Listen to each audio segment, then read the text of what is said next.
Как подчеркнул зампред, благодаря организации оперативных штабов под руководством глав регионов, правительство России получит возможность в режиме реального времени отслеживать текущую ситуацию во всех отраслях экономики регионов СКФО. Эти меры были вызваны необходимостью стабилизации экономики на фоне санкций от ряда стран, которые могут затронуть многие отрасли, добавил вице-премьер.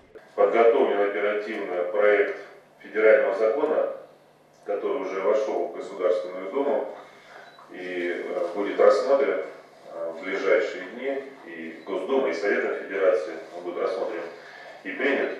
В соответствии с законом, назову основные моменты этого закона, правительство получает дополнительные полномочия быстро и гибко реагировать на текущую ситуацию, на те изменения, которые происходят.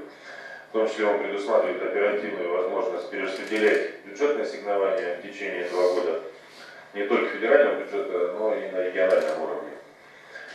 Вносится ряд изменений, чтобы повысить уровень социальной защищенности людей в текущей ситуации.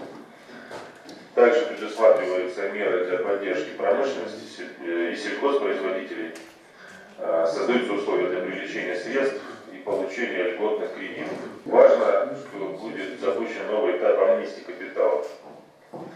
Продолжится также совершенствование условий реализации инвестиционных проектов на территории нашей страны.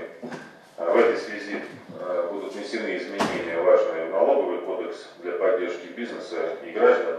На уровне министерств, федеральных органов исполнительной власти в круглосуточном режиме также работают уже оперативные штабы. Они мониторят текущую ситуацию, системообразующие предприятия.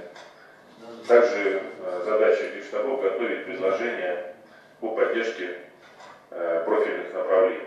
Еще одним важным направлением по противодействию негативному влиянию санкций станет мониторинг региональных бюджетов, их расходов и дополнительных потребностей, сообщил вице-премьер, подчеркнув, что все социальные обязательства по государственным и муниципальным контрактам регионами также должны исполняться в срок. Для выполнения поставленных задач и сохранения стабильности в экономике, по словам вице-премьера, в фокусе внимания глав регионов должны оставаться темпы инфляции и безработицы, доходы бюджета, инвестиционная активность, поддержка малого и среднего предпринимательства, а также рынок труда и импортозамещение. Правительство принимает ряд последовательных мер на всех уровнях государственного управления.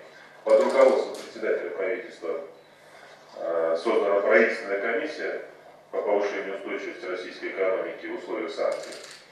Она будет работать в режиме реального времени,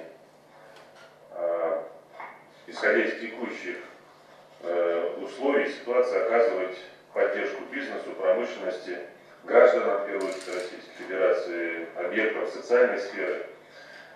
Среди первоочередных задач комиссии – это организация работы по стабилизации финансовых и фондовых рынков, как я уже сказал, поддержка граждан, принятие решений по поддержке отраслей, предприятий, малого и среднего бизнеса.